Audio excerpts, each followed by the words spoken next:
आज से पहले जितने भी बड़े बड़े जानवर इस पृथ्वी पर होकर गए, परभक्षी जानवर पृथ्वी पर होकर गए, चाहे वो डायनासोर हो या मेगालोडॉन जैसी एक बड़ी शार्क हो या टाइटानोबोआ जैसा एक बहुत बड़ा सांप हो, ऐसे बहुत बड़े बड़े परभक्षी जानवर होकर गए। लेकिन क्या आज वे सब जीवित है क्या? आज उनमें से कोई भी बड़ा परभक्षी जीवित नहीं है। और जितने भी बड़े जानवर इस पृथ्वी पे अब जीवित है, चाहे वो हाथी है या जिराफ है या व्हेल है या भैंस है या फिर गेंडे है, तो ये सारे बड़े जानवर जो है ये सारे शाकाहारी जानवर है। तो ऐसा क्यों है कि ये सारे जानवर जो बच गए हैं, जो आकार में बड़े हैं, ये शाकाहारी है। और परभक्षी जो थे, जो बड़े बड़े मांसाहारी जानवर थे, इनको कुदरत ने ख़त्म कर दिया। तो इसका कुछ न कुछ कारण है जो हमको सोचना पड़ेगा कि ऐसा क्या हुआ है। आज सबसे बड़ा, अगर आप विश्वास नहीं करोगे तो आज सबसे बड़ा परभक्षी अगर जानवर इस पृथ्वी के ऊपर कोई है तो वो है इंसान। इंसान से बड़ा परभक्षी तो शेर या फिर कोई शार्क या वगैरह, ये कोई इतने बड़े परभक्षी नहीं जितना बड़ा इंसान परभक्षी। कुछ देशों के लोग एक हफ्ते में इतना मांस खा जाते हैं जितना एक शेर भी पूरे हफ्ते में नहीं खाता है। तो इससे ज़्यादा मांस अकेले अकेले लोग खा जाते हैं। तो जब इंसान डायनासोर बन रहा है तो आप सोचिए कि कुदरत हमारे साथ में क्या कर सकती है। पृथ्वी पर जब डायनासोर्स का राज था तो वो भी यही समझते थे कि उनका कोई कुछ नहीं बिगाड़ सकता है, वो इस धरती के मालिक है। जब रावण राज था तब रावण को भी यही लगा कि ये धरती उसकी गुलाम है और वो इस धरती का मालिक है। आज इंसान भी यही सोच रहा है कि वो इस धरती का मालिक है और ये सृष्टि उसकी गुलाम है। दूसरी बात कि वर्ल्ड वॉर 1 हुआ, विश्व युद्ध 1 हुआ और विश्व युद्ध 1 में लगभग 2 करोड़ लोगों की जान गई।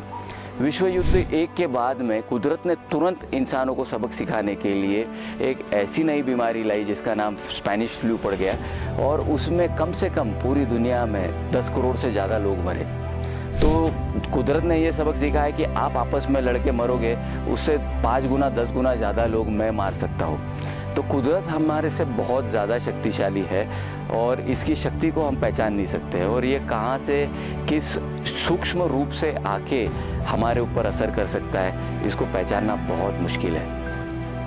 आज जो गेहूं और चावल हम खा रहे हैं, आज से 30-40 साल पहले इसमें ग्लूटेन नहीं था और स्टार्च भी बहुत कम था। अगर आज हम देखते हैं तो आज गेहूं में 18% ग्लूटेन और बचा हुआ पूरा जो है उसमें सिर्फ स्टार्च है और चावल में तो स्टार्च का परसेंट 60 से 70% तक चला गया। तो ऐसा अचानक से पिछले 30-40 साल में क्या हुआ? या हमने कोई जेनेटिकली मॉडिफिकेशन किया है हम जो खाना खा रहे हैं उसमें, या फिर कुदरत ने हमारा खाना चेंज किया है? जो लोग सी फूड खा रहे हैं या फिर जो भी लोग मांस खा रहे हैं उसमें भी कुदरत ने कुछ ना कुछ चेंजेस किए। तो हम जो कुछ भी खा रहे हैं कुदरत ने उसमें कुछ ना कुछ ऐसा चेंज कर दिया है कि अब वो चीज़ खाने लायक नहीं रह रही है।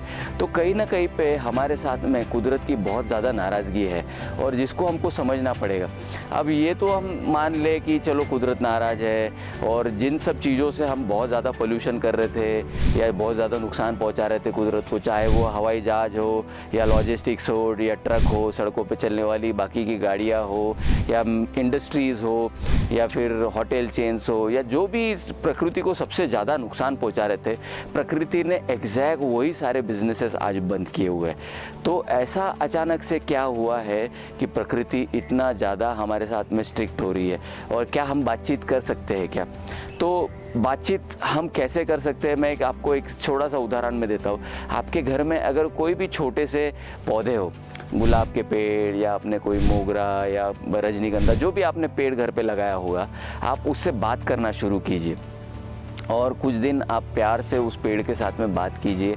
और अगर 8-10 दिन में आपको ऐसा लगता है कि प्यार से बात करने से या फूलों की ख्वाहिश बनाने से आपको अच्छे फूल मिले हैं, पेड़ में कोई सुधार हुआ है और आप अगर आपने जो भी प्यार दिखाया है उस प्यार को आप अगर देख रहे हो 10 दिन के अंदर, तो आप समझिए कि आप कुदरत से बात करना जान गए हो।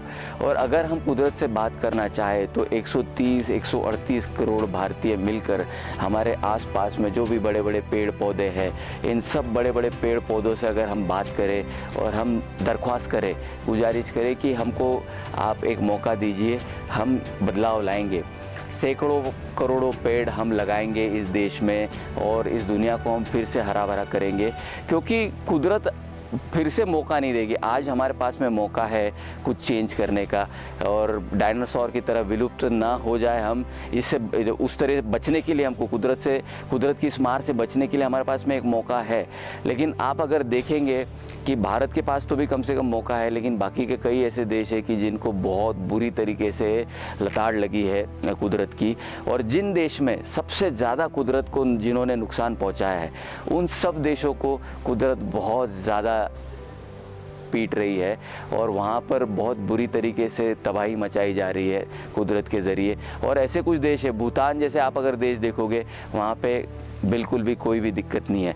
जो कुदरत से एकदम जुड़ कर रहे हैं, उन देशों को कुदरत कोई तकलीफ़ नहीं दे रही है, लेकिन कुदरत से जो हटकर चल रहे हैं, उन देशों को बहुत ज़्यादा तकलीफ़ दी जा रही है। तो हमको ये सोचना होगा कि हम कैसे कुदरत से कनेक्ट करें, और मेरे ख्याल से कुदरत से बात करने के लिए ये जो पेड़ पौधे हैं, इनसे हम बात करना शुरू कर सकते हैं। हम सब मिलके अगर करें तो कुछ बहुत बड़ा हम हासिल कर सकते हैं, कुदरत से एक मौका पा सकते हैं।